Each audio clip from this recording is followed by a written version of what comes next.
Bapak dan ibu-ibu, kaum muslimin, kaum muslimat, al-hadirin wal hadirat, wal musyahidin wal musyahidat yang saya muliakan, yang saya hormati, yang saya cintai. Alhamdulillah, sekali lagi kita mesti bersyukur kepada Allah Subhanahu wa taala atas rahmat, nikmat dan karunia yang diberikannya. Diberikan kita nikmat sehat, kemudian nikmat sempat, sehingga kita berada di rumah Allah ini, mudah-mudahan dalam keadaan taat kepadanya.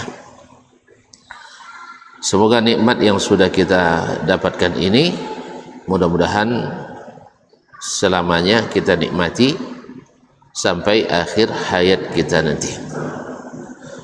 Bapak dan ibu kaum muslimin, kaum muslimat yang dirahmati Allah, mudah-mudahan salawat dan salam sentiasa pula kita sampaikan kepada Nabi junjungan alam, Nabi besar Muhammad sallallahu alaihi wasallam.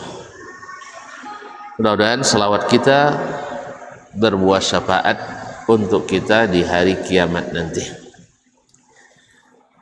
Ma'asyarul kiram, bapak dan ibu-ibu, saudara dan saudari yang dimuliakan Allah, melanjutkan pelajaran kita bersama Imam An-Nawawi rahimahullah melalui kitabnya Al-Azkar An-Nawawiyah sampai pada bab atau pasal yang ke-6. Qala faslun al-ibadatu zikr. Al-ibadatu zikr, yaitu ibadah itu adalah zikir. Artinya zikir itu meliputi semua ibadah, meliputi semua ibadah, semua hal yang dicintai Allah Subhanahu wa taala, baik perkataan, perbuatan, bahkan keyakinan, itu adalah zikir. Karena al-ibadah kullu syai'in yuhibbuhu Allah min al-amal wal aqwal wal i'tiqadat. Segala sesuatu yang dicintai Allah dan diridainya, baik perkataan, perbuatan maupun keyakinan, itu semuanya adalah ibadah. Nah, semua itu adalah zikir, mendirikan segala yang dicintai Allah, segala yang diridai Allah, itu adalah masuk dalam kerangka zikrullah. Makanya duduknya kita belajar, duduknya kita mengaji, terhitung zikrullah. Atau kita mencari penghidupan, kemudian tidak lupa kita berniat karena Allah, juga dalam keadaan zikrullah. Pokoknya segala hal yang dicintai Allah itu adalah ibadah, dan semua ibadah adalah masuk zikir. Kenapa? Karena zikir itu artinya mengingat. Mengingat siapa? Allah Subhanahu wa taala. Sehingga dengan demikian kita tidak akan melakukan kecuali yang diridainya. Qala rahimahullah, berkata Imam An-Nawawi rahimahullah, i'lam, ketahuilah olehmu, anna fadilatiz zikri ghairu munhasiratin fit tasbihi wat tahlili wat tahmidi wat takbiri wa nahwiha, bahwa keutamaan zikir itu tidak terbatas hanya pada tasbih, itu mengucapkan subhanallah, wat tahlil atau tahlil, mengucapkan la ilaha illallah, wat tahmid atau mengucapkan tahmid alhamdulillah, wat takbir atau takbir Allahu akbar, wa nahwiha atau semisalnya seperti hauqala la hawla wala quwata illa billah, atau basmalah bismillah, dan seterusnya. Bal, akan tetapi kullu amilin lillahi ta'ala bita'ah, akan tetapi setiap orang yang beramal karena Allah dengan amalan taat, dengan suatu amalan yang merupakan ketaatan, fahuwa zakirun lillahi ta'ala, maka orang ini disebut berzikir pada Allah Subhanahu wa taala. Kaza qala Sa'id bin Jubair radhiyallahu anhu wa ghairuhu minal ulama. Inilah yang dikatakan oleh Imam Sa'id bin Jubair Al-Asadi, murid Abdullah bin Abbas, sahabat Nabi alaihi salatu wassalam, bahwa setiap yang beramal ketaatan lillah, maka dia sudah menegakkan zikrullah. Itulah ibunda Aisyah radhiyallahu anha meriwayatkan dari Nabi kita alaihi salatu wassalam, innama ju'ilat tawafu bil baiti was-sa'yu bainas safa wal marwah wa ramyul jamarat li iqamati zikrillah. Disunnahkannya tawaf di Baitullah, sa'i antara Safa dan Marwah, atau melontar jumrah yang 3, itu dilakukan karena menegakkan zikrullah, untuk menegakkan zikrullah. Karena itu semata-mata mengikut Allah. Kalau enggak, kenapa kita tawaf di Ka'bah, ngelilingi batu? Sah? Cuman karena itu dia perintahkan. Tidak berlaku yang lain. Misalnya, boleh tidak kita tawaf mengelilingi kuburan Nabi alaihissalatu wassalam? Hah? Kenapa? Karena tidak zikrullah, tidak taat kepada Allah. Karena orang mengatakan, mana yang lebih mulia, kuburan Nabi daripada Ka'bah? Mana yang lebih mulia, kuburan Nabi daripada Ka'bah? Salah. Ka'bah lebih mulia. Ya, dia kita disuruh arah kiblat ke situ. Tapi yang mana yang lebih mulia, kuburan Nabi atau Ka'bah? Hah?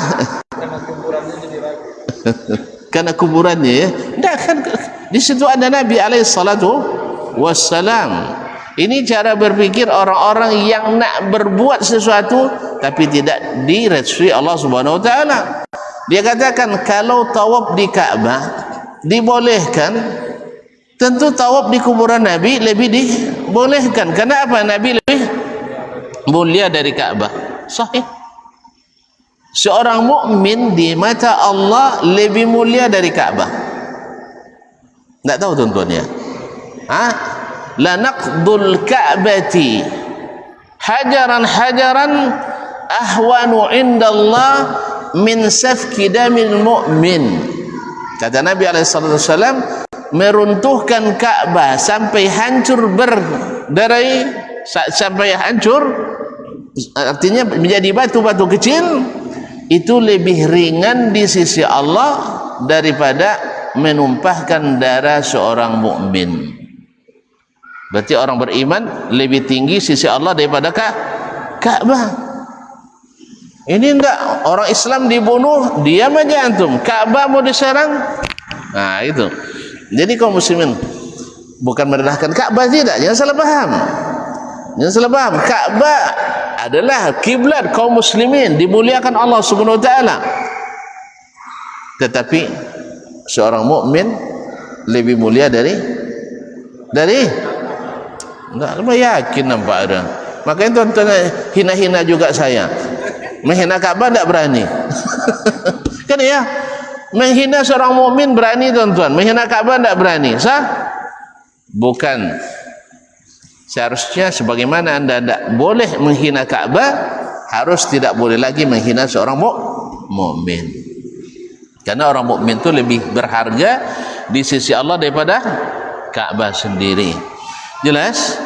Nah, berdasarkan qiyas ini, orang mengatakan kuburan Nabi lebih utama daripada Ka'bah. Karena di situ ada Nabi alaihi salatu wassalam. Maka tawaf di Ka'bah dibolehkan, oleh sebab tawaf di kuburan Nabi lebih boleh gimana menurut tuan-tuan? Woi, bagaimana tuan-tuan? Hah? Kalau antum tawaf di Ka'bah, iqamatu zikrillah, taat pada Allah Subhanahu wa taala. Tapi kalau antum tawaf di kuburan Nabi, iqamatu zikri syaitan. Karena apa?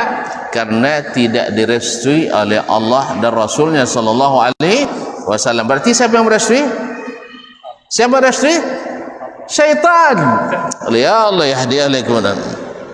Ulang kembali. Kalau antum tawaf di Ka'bah, itu direstui oleh Allah. Apa dalil? Masya Allah. وَأَهِدْنَا إِلَى إِبْرَاهِيمَ وَإِسْمَاعِيلَ أَنْ طَهِّرَ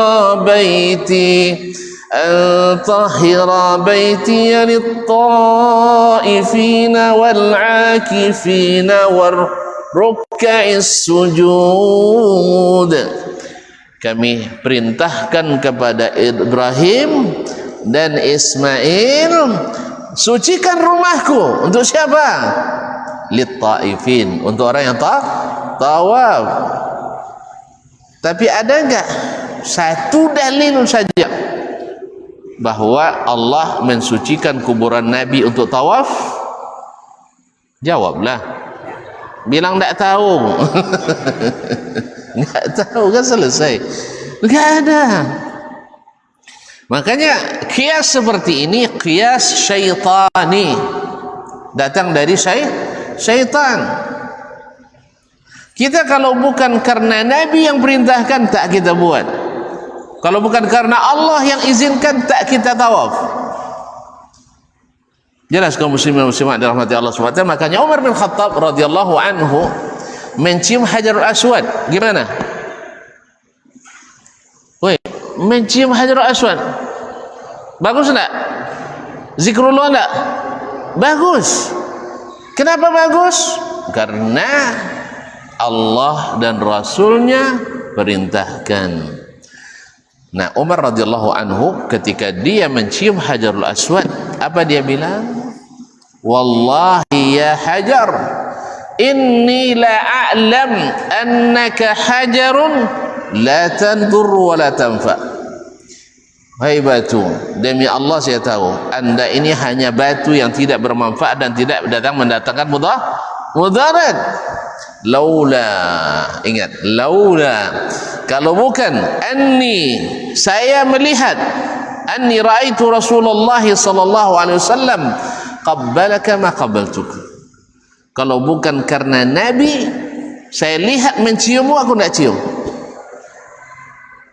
Jadi harusnya juga seorang mukmin kalau tidak melihat Nabi perintahkan tawaf di kuburannya, jangan tawaf. Jelas? Walaupun secara qiyas kuburan Nabi mungkin antum katakan lebih mulia dari Ka'bah, karena di situ ada Rasulullah SAW. Rasulullah lebih berharga di sisi Allah daripada Ka'bah itu sendiri. Tapi Allah tak suruh dan tak izinkan kita untuk tawaf di Ka'bah. Maka siapa yang untuk tawaf di makam Rasulullah SAW, maka siapa yang tawaf di kuburan Nabi bukan taat pada Allah, bukan taat pada Rasulullah, bukan iqamatu zikrillah, tapi adalah iqamatu syi'aris syaitan. Karena kalau bukan dari Allah berarti dari syaitan. Manusia, ustadz yang bilang, buya yang bilang, kan syaitan ada dua. Syaitan ada dua. Syaitan jin dan syaitan manusia. Semua yang membisikkan kesesatan, maka dia adalah syaitan. Tapi pakai jubah weh. Antum tahu tak dulu umat Nabi Nuh disesatkan oleh iblis pakai apanya? Pakai jubah, pakai sorban, janggutnya panjang woy. Jadi kaum muslimin dan muslimat dirahmati Allah, dulu iblis ikut rapat dengan orang Quraisy untuk buat makar terhadap Nabi di malam hijrah. Ketika Nabi nak hijrah ke Madinah, iblis ikut rapat di DPR, di DPR pula, di Majelis Permusyawaratan Orang Quraisy, Darun Nadwah namanya. Ya sama juga sebenarnya. Darun Nadwah itu adalah tempat bermusyawarahnya petinggi Quraisy dulu. Bagian pertahanan ikut, bagian Kementerian Haji ikut, bagian urusan Ka'bah ikut, bagian akomodasi dan sebagainya ikut, di situ rapat. Datanglah iblis dengan pakaian seorang syekh, ikut nimbrung di situ dan ikut memberikan usulan untuk mencelakakan Nabi alaihissalatu wassalam. Tapi saat itu Abu Jahal lebih hebat dari iblis. Abu Jahal lebih hebat dari iblis. Iblis pun mengaku kepadanya, anta. Ini baru usulan yang jitu. Apa usulan iblis? Usulan Abu Jahal, kita kumpulkan 40 orang pemuda-pemuda kesatria dari setiap kabilah Arab. Lalu mereka menunggu ketika Muhammad sallallahu alaihi wasallam keluar, mereka serentak membunuhnya. Jangan ada yang terlambat, serentak. Sebab siapa yang pertama itu yang dituntut. Tapi kalau serentak, semuanya kena tuntut. Kalau 40 suku lawan satu suku, orang Bani Hashim akan menyerah, tidak berani berperang. Akhirnya mereka terpaksa menerima tebusan diat. Nah, kalau diat kita mampu bayar. Tak, kalau perang Bani Hashim tidak bagus. So, usulan siapa? Usulan siapa? Syekh Abu Jahal, Haji Abu Jahal. Nah, kaum muslim. Tapi yang syahid, syaitan ada dari kalangan jin, ada dari kalangan manusia. Semua yang menyesatkan itu pasti syaitan. Adalah syaitan yang membisikkan kesesatan. Allah dan Rasul tak izinkan kita tawaf kecuali di Ka'bah. Apapun alasannya, bukan karena Ka'bah lebih mulia dari manusia, tidak, tetapi karena itu perintah Allah. Bukan karena batu itu lebih mulia dari Umar bin Khattab, tidak, tapi karena sunnah Rasulullah sallallahu alaihi wasallam. Maka itulah kenapa kita tidak mungkin zikrullah kecuali dengan perintah Allah dan Rasul sallallahu alaihi wasallam. Karena itu bukan zikrullah. Karena seperti kata Imam Nawawi rahimahullah tadi, setiap yang beramal lillah dengan sebuah ketaatan, maka itu adalah zikrullah. Kalau kita lakukan perintah yang bukan perintah Allah, disebut kita orang taat? Saya ulang kembali, kalau kita punya anak yang diikutinya selalu perintah tetangga kita, bukan perintah kita, mak itu taat anak saya tu, gitu ya. Saya ulang balik. Anak tuan-tuan, masya Allah, kalau disuruh tetangga rajin, tapi kalau disuruh oleh ayah dan maknya ngeles. Anak taat atau anak tongkau? Gitu aja kok repot. Sah? Anak taat apa anak tongkau ini? Serius ini, anak taat atau anak tongkau? Anak tongkau. Sebab apa? Dia melakukan yang baik, tapi bukan perintah orang tuanya, tapi perintah yang lain. Pasti antum takkan nilai anak berbakti. Sayang lekit tetangga berdekat awak gitu. Istri kita, kalau suami tetangga yang pulang, masya Allah mas, masya Allah, sambutannya luar biasa. Pas kita yang datang, salam kita pun tak dijawabnya. Istri taat atau istri tongkau? Tahu tuan-tuan rupanya. Kalau sudah bilang istri baru tahu. Jadi sama juga, Allah perintahkan ini, tapi bukan itu yang dia taati.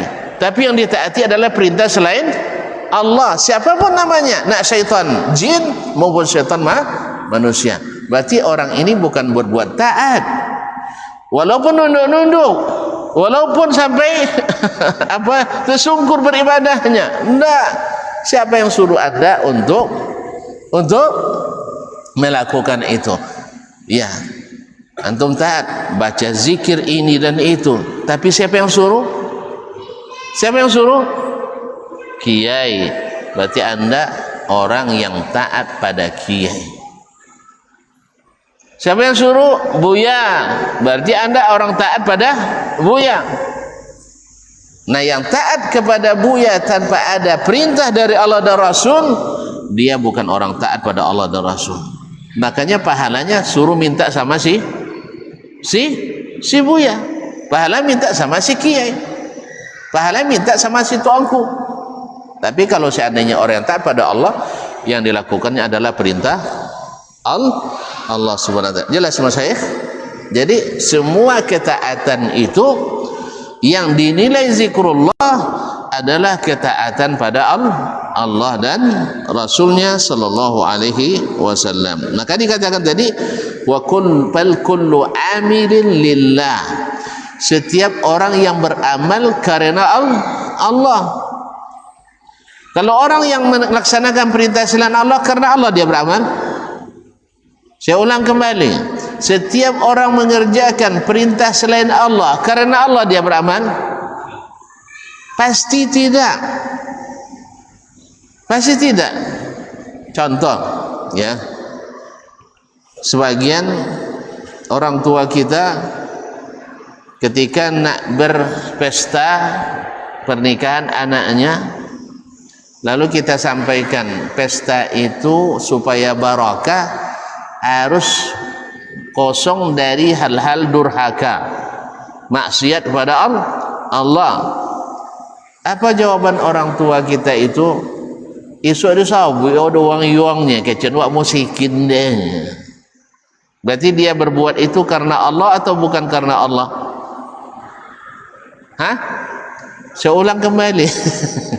Ketika dia bilang, kalau kita buat yang seperti itu, alat-alat yang melagu-lagu itu, nanti kalau kita nak pergi organ tunggal, dibilang orang seperti kematian. Berarti dia berbuat karena Allah atau karena orang? Jelas sekali. Apa kata manusia. Kan juga ada yang bilang memang acara-acara seperti ini, seperti kata Imam An-Nawawi atau Syekh Nawawi atau Syekh Hasyim Asy'ari, adalah bid'ah mungkarah, adalah bid'ah yang mungkar, tetapi sudah biasa dilakukan orang. Kalau kita tegur, kita perang, sah? Akhirnya hidupkan terus. Berarti dia taat sama Allah kah atau taat sama orang? Saya ulang, dia taat sama Allah atau taat sama orang? Sama orang. Buktinya dia karena orang. Ada lagi, wang pela kakian ngaji wang. Tak bisa makan, tak disuruh Allah dan Rasul. Beko kalau mati tak dikuburkan anaknya. Kan itu, tak dimati, tak dikuburkan. Acalah mak ndak kubur nancenya malam harinya. Jadi malam hari. Misalnya musim haji, ini banyak intimidasi kan oleh pangdam-pangdam, panglima dam, bukan pangdam militer, bukan, panglima dam di Mekah. Kalau kamu ndak ikut saya, ndak saya urus nanti, sah? Ndak diurus. Baik. Akhirnya terpaksa juga orang kita itu ikut. Akhirnya dia taat sama Allah atau taat pada ketua kloter, taat pada ketua rombongan, karena takut tadi. Gimana kita nak mengatakan itu taat pada Allah Subhanahu wa taala? Karena Allah perintahkan jangan sembelih sebelum hari nahar. Kalau tidak sempat hari nahar, masih ada 3 hari tasyriq, sah? Alhamdulillah. Tapi karena takut pada manusia, akhirnya dia buat taat pada manusia, tapi berharap pahala sama Allah. Dapat? Dia taat sama orang kok minta pahala sama Allah Subhanahu wa taala. Jelas? Saya sudah sering mengerjakan pekerjaan yang tanpa perintah dan tanpa SK, ndak ada gaji dong, ndak ada honor. Sahih bang? Nah kalau ndak ada SK, ada honor? Ndak ada, sering. Ya, sudah sering. Makanya setiap ada pekerjaan yang disuruh saya melakukannya, ndak ada SK-nya, saya sudah siap. Insya Allah tak ada, ndak ada honor, ndak ada pendapatan di situ. Sudah sering, baik di tingkat lokal, nasional dan internasional, di acara semuanya. Ya jangan harap, ndak ada. Jadi kaum muslimin dan muslimat dirahmati Allah Subhanahu wa taala. Tapi kalau ada SK, kadang ada pun SK ditulis pula di situ. SK-nya tidak ada konsekuensi pencairan dana. Berarti tidak ada juga, biasa. Berarti kita harus siap-siap, tidak dapat honor. Tapi dapat rezeki kan tidak masalah. Honor nggak ada, rezeki ada. PT tidak ada, tapi rezeki ada. Makanya pernah saya disuruh oleh sebagian orang untuk menulis lamaran. Saya bilang saya tidak mau melamar, Kalau tidak ada lamaran, tidak keluar SK. Saya tidak butuh SK, saya bilang. Tidak ada SK, tidak ada gaji juga. Kalau tidak gaji, saya tidak butuh gaji. Yang penting ada PT. Gaji tidak penting. Yang penting PT ada. Kan PT kan tidak mesti gaji kan? PT kan tidak mesti gaji. Upah PT juga. Sedekah PT juga. Hadiah PT juga. Hibah PT juga. Warisan PT juga. Jadi rezeki juga maksud saya, tidak mesti dalam bentuk gaji. Ada pun ada PT tidak masalah, yang penting ada rezeki. Berapa orang banyak PT-nya, masalah kalau sakit tidak ada dana untuk berobat katanya. Abang jawab tadi bang, iya bawalah berobat ke Malaysia, tidak ada PT-nya. Macam pula PT tidak ada, rokok puluhan buah, tidak bisa berobat. Ayolah makan sekali-kali tempat yang enak, nggak ada PT. Padahal bayaran sewa rumah petaknya sebulan 1 miliar. Nggak ada PT untuk makan yang sedap. Jadi untuk apa? PT banyak, rezeki nggak ada. Lebih banyak PT banyak, rezeki banyak juga. Jadi kaum muslimin dan muslimat rahmati Allah. Jadi yang tak ada perintah, tidak ada SK, jangan harap ada pahalanya. Karena itu tidak taat pada Allah, tapi taat pada sang orang yang menyuruhnya. Makanya Nabi tak pernah suruh kita tawaf di kuburan, tapi dia suruh kita tawaf di Ka'bah. Maka jangan tawaf kecuali di Ka'bah. Sekalipun orang di kuburan itu lebih mulia di sisi Allah daripada Ka'bah itu sendiri. Memang mukmin lebih tinggi nilainya di sisi Allah dari Ka'bah itu sendiri.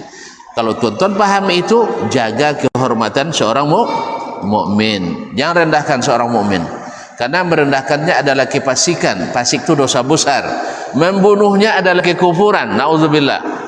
Maka hindari menghina orang-orang beriman.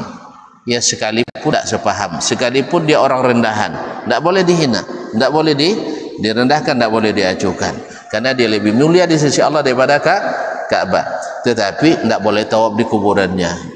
Kenapa tidak boleh? Memuliakannya boleh, dimuliakannya disuruh. Tawaf di kuburannya tidak pernah disuruh. Kalau antum buat juga, tanya siapa yang nyuruh. Ternyata yang nyuruh Ustaz, Syekh Kiai, minta pahala sama Syekh Kiai. Besok Kiai itu sampai di akhirat kuyu dia, tidak bisa bicara. Ya, karena apa? Baru dia tahu, lau hadanallahu lahadainakum. Andainya dulu di dunia kami dapat hidayah, pasti kami sampaikan hidayah itu pada kalian. Baru ngaku di situ, tidak ada guna lagi.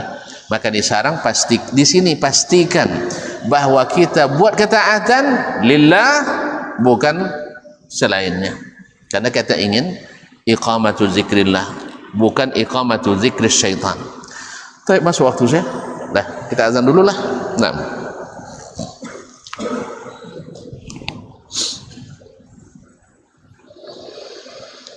Allah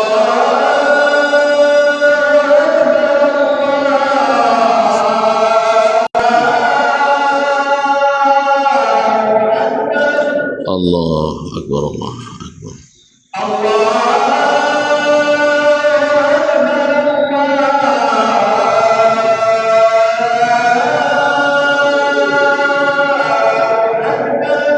Allah.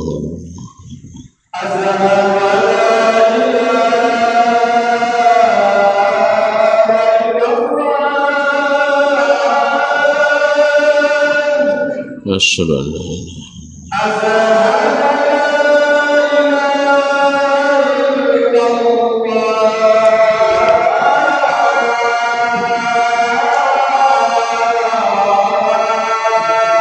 asyhadu an la ilaha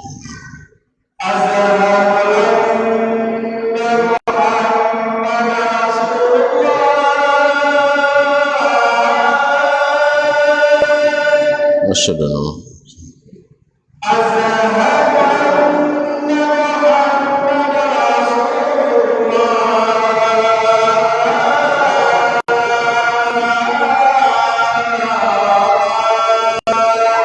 asyhadu an la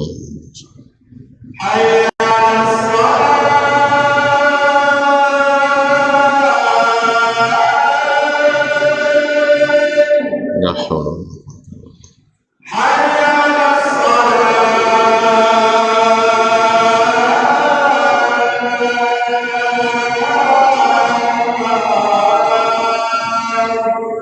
la hawla wala quwwata la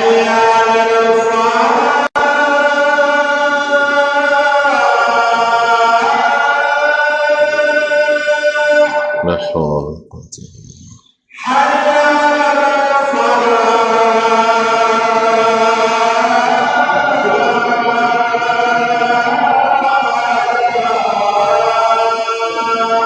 hawla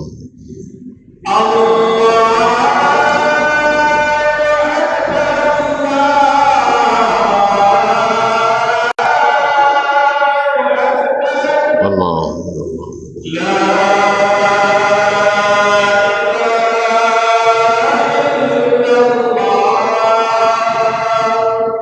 wa nashhadu an la ilaha Allahumma rabb hadhihi ad-da'wati at-tammati was-salati al-qa'imati Bismillah. Kaum muslimin kaum muslimat yang dirahmati Allah Subhanahu wa taala. Jadi demikian kata Sa'id bin Jubair radhiyallahu anhu wa ghairuhu minal ulama, setiap orang yang mengamalkan ketaatan lillahi ta'ala itu adalah telah mendirikan zikrullah. Wa qala Atha rahimahullah, berkata Imam Atha, yakni Atha ibn Abi Rabah, salah seorang ulama tabi'in yang kalau di musim haji tidak boleh berfatwa di masa Khalifah Harun ar-Rasyid atau selainnya kecuali Atha bin Abi Rabah atau Abu Malik bin Marwan, saya lupa, bahwa beliau perintahkan di musim haji tak boleh berfatwa kecuali Atha bin Abi Rabah. Beliau ini asalnya adalah hamba sahaya yang dimerdekakan. Kalau dari sisi penampilan tidak menjanjikan, tetapi ilmu luar biasa meninggikan. Makanya amaknya dulu waktu dia masih kecil dan muda tuntut ilmuna, karena ilmu itu akan mengangkatmu. Tapi kalau penampilan nampaknya enggak, badan hitam, badan kecil, rambut keriting, tetapi subhanallah akhirnya menjadi rujukan orang-orang Islam dari seluruh penjuru dunia. Sampai hari ini ilmunya masih menjadi konsumsi kita. Semoga Allah merahmatinya dengan rahmat yang sangat luas. Amin ya rabbal alamin. Beliau mengatakan majalisuz zikri hiya majalisul halali wal haram. Majelis-majelis zikir itu seperti yang disebutkan dalam banyak hadis, bahwa malaikat-malaikat mencari majelis-majelis zikir. Nah, apa yang maksud dengan majalisul zikir itu? Kata Imam Atha, ini adalah majalisul halali wal haram. Itu majlis yang mengajarkan kepada kita mana yang halal, mana yang haram. mana yang halal, mana yang haram. Itu termasuk zikir. Sama lain dengan pernyataan Imam An-Nawawi tadi atau Sa'id bin Jubair tadi, bahwasanya seluruh ketaatan kepada Allah adalah zikrullah. Mengetahui halal kita makan, kita pakai, kita ambil, dan mengetahui haram kita tidak makan, tidak minum, tidak ambil, itu adalah sebenarnya zikir. Ketika saya tahu ini minuman dah halal, kenapa tidak halal? Allah, berarti ingat Allah SWT, saya tinggalkan. Ketika saya melihat yang tak boleh dilihat, lalu saya berpaling atau beristighfar, kenapa tidak boleh? Allah, ingat lagi sama Allah Subhanahu wa ta'ala. Dan seterusnya. Ketika kita punya anak, lalu kita suruh dia atau didik dia dengan cara yang tidak tepat, ingat lagi, tidak benar ini, ingat Allah Subhanahu wa ta'ala. Sampai-sampai ada pepatah mengatakan, jadikanlah anakmu yang bila dilihat oleh orang, orang akan mengatakan semoga Allah membalas kebaikan yang mendidik anak ini. Tak Cina? Tak pengen? Ketika anak kita dilihat orang, orang langsung berdoa, ya Allah beri balasan kebaikan bagi yang mendidik anak ini. Kalau kita yang mendidik orang tuanya, kita yang dapat. Atau setidaknya tidak punya anak, kita punya murid-murid yang bila dilihat oleh orang murid kita, orang berkata, ya Allah beri rahmat dan ampunan kepada orang yang mendidik anak ini. Jadi tidak punya anak saleh, punya anak-anak didik saleh. Makanya berkata Imam Ibn Katsir rahimahullah, Syekhul Islam Ibn Taimiyah rahimahullah, lam yatruk waladan salihan yad'ulah. Dia tidak meninggalkan anak yang saleh yang senantiasa mendoakannya. Apa sebab? Karena jihadnya tidak memberi waktu baginya untuk menikah.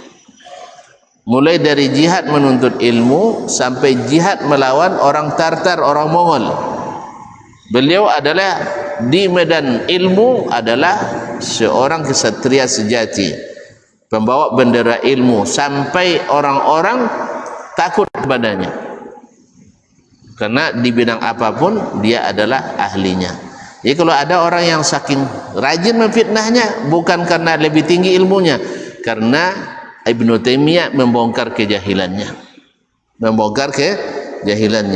maka kita dapatkan orang yang paling membenci Ibnu Taimiyah adalah Syiah Rafidah, karena beliau yang paling ahli membongkar kesesatan orang Syiah Rafidah dalam tulisan-tulisannya dan ceramah-ceramahnya, dan diikuti oleh orang-orang yang mirip-mirip pula dengan orang Syiah Rafidah, yaitu orang-orang sufi yang banyak meniru cara orang-orang Syiah. Kalau Syiah mengkultuskan imamnya, orang sufi mengkultuskan kiai dan walinya, sehingga infaknya di kuburan lebih banyak daripada infak di masjid.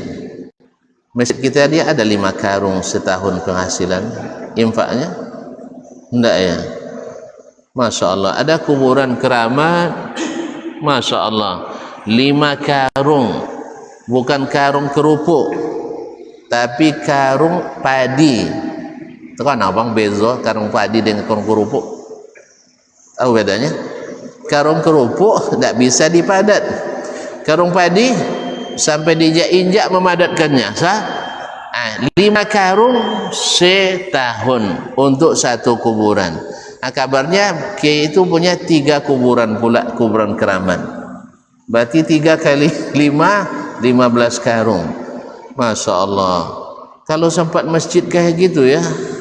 Kenapa? Karena mereka merasa kuburan lebih menerima infak daripada masjid. Kalau bukan karena kuburan lebih mulia dari masjid, pasti masjid lebih banyak infaknya.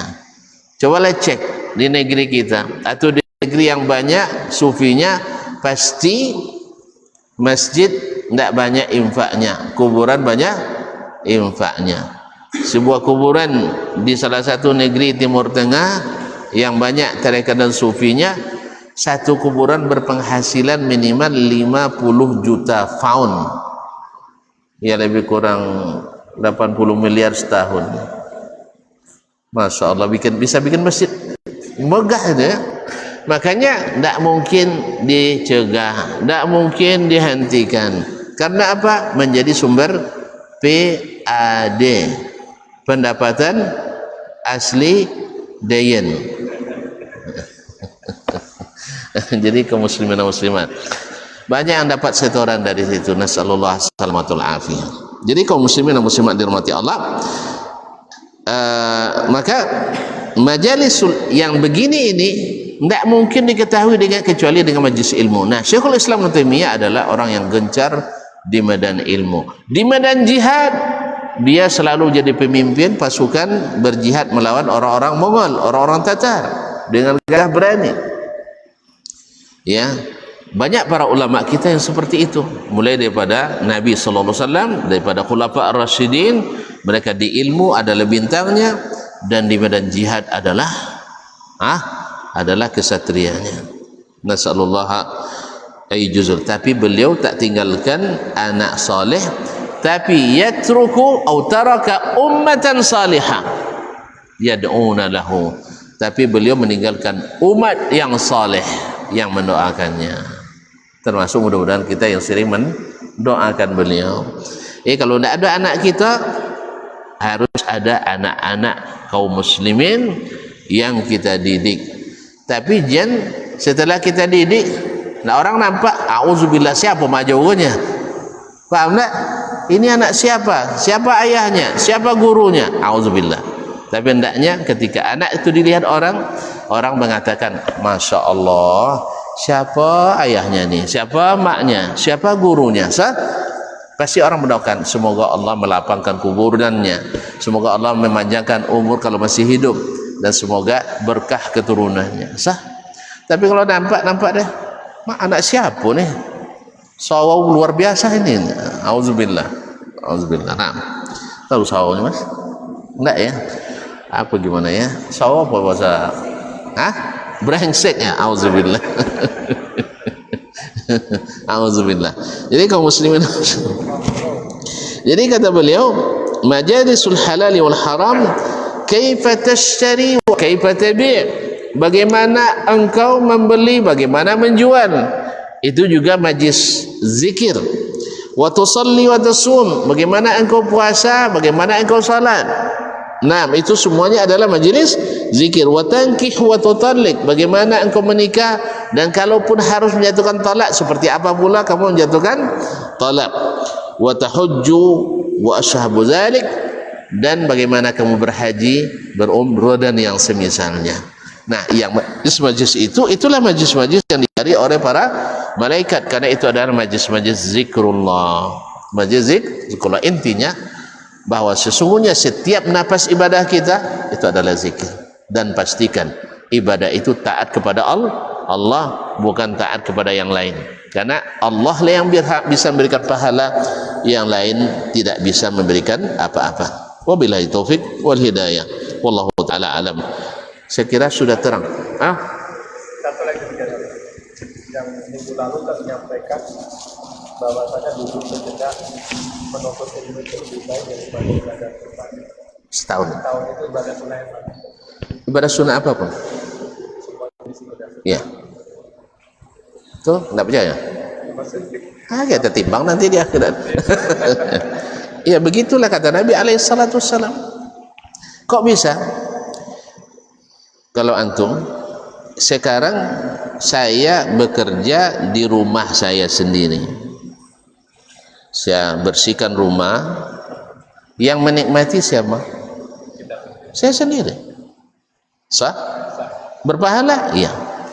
Tapi coba saya bersihkan jalan yang dilalui orang ini, yang berlubang saya timbun. Sah? Kira-kira berpahala enggak? Kenapa? Banyak yang lewat. Mana yang banyak menikmati? Jalan umum itu atau rumah saya? Jalan umum. Kira-kira mana yang bersyukur dan berdoa? Yang lewat di situ atau yang lewat di rumah saya? Iya, di situ. Makanya segala sesuatu yang manfaatnya lebih besar dan lebih luas, pasti pahalanya lebih besar dan lebih luas. Makanya ulama mengatakan kenapa menuntut ilmu sesaat lebih afdal daripada ibadah sunat setahun, karena dengan ilmu ini bisa menghasilkan penghasilan yang tidak didapat orang setahun dengan beribadah. Contoh, di dalam antum bisnis sendiri jualan di kedai, untung setahun berapa? 100 juta dah. Tapi saya memakai sistem MLM,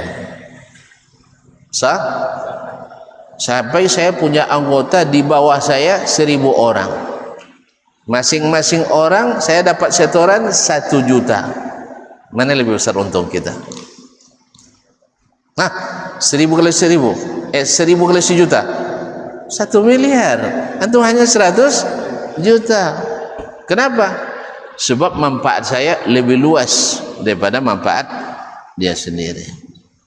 Ini bukan maksud saya menghalalkan seluruh MLM, tidak, tapi MLM beribadah dalam agama dibolehkan.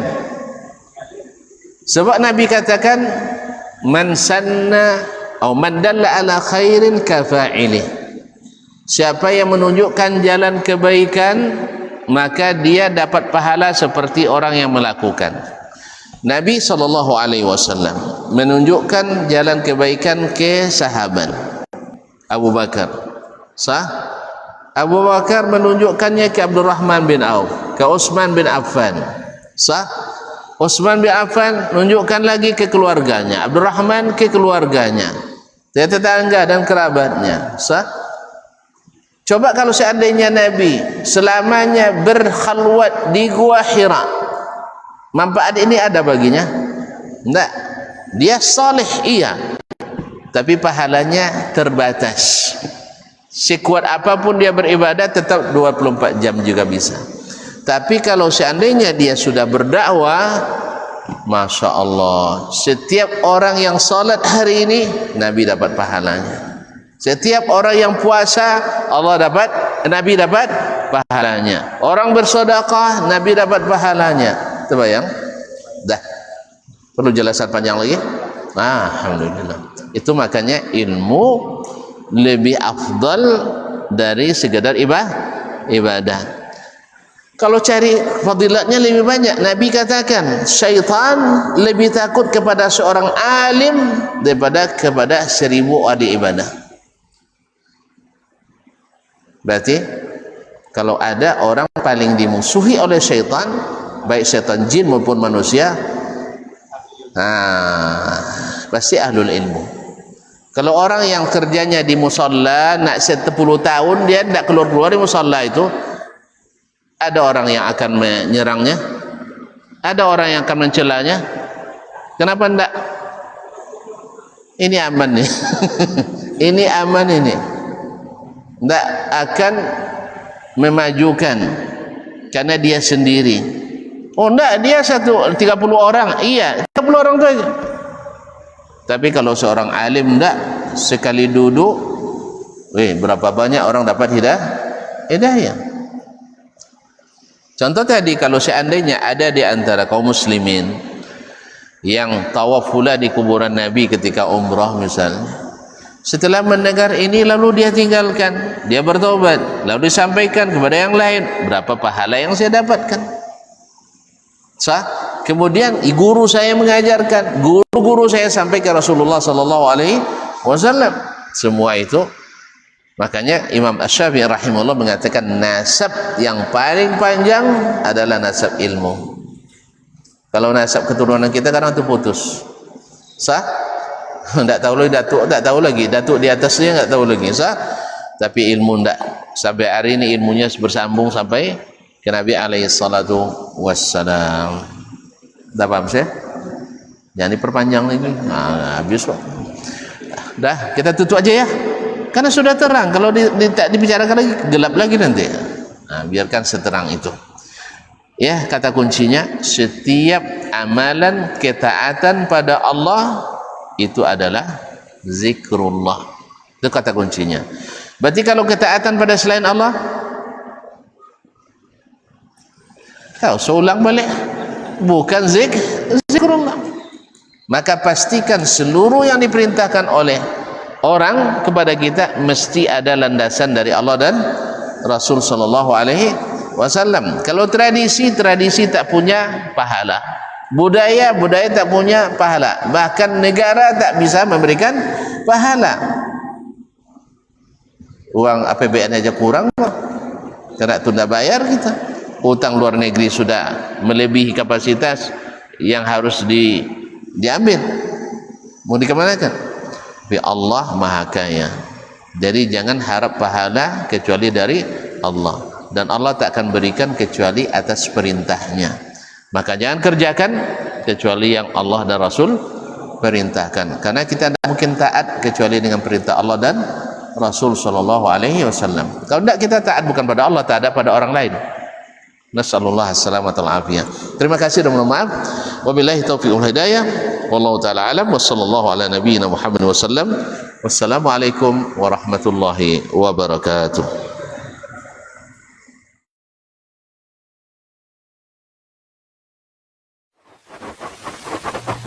Barometer amal kita saleh tak salehnya di salat kita. Bila salat kita ikhlas dan sesuai dengan sunnah Nabi SAW, maka insya Allah amalan yang lain mengikuti.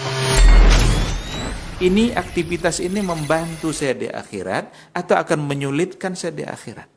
Kalau seandainya perbuatan itu ternyata akan menyulitkan kita di akhirat kelak, tinggalkan perbuatan itu. Anta ni'mal jund. Kamu adalah sebaik-baik prajurit.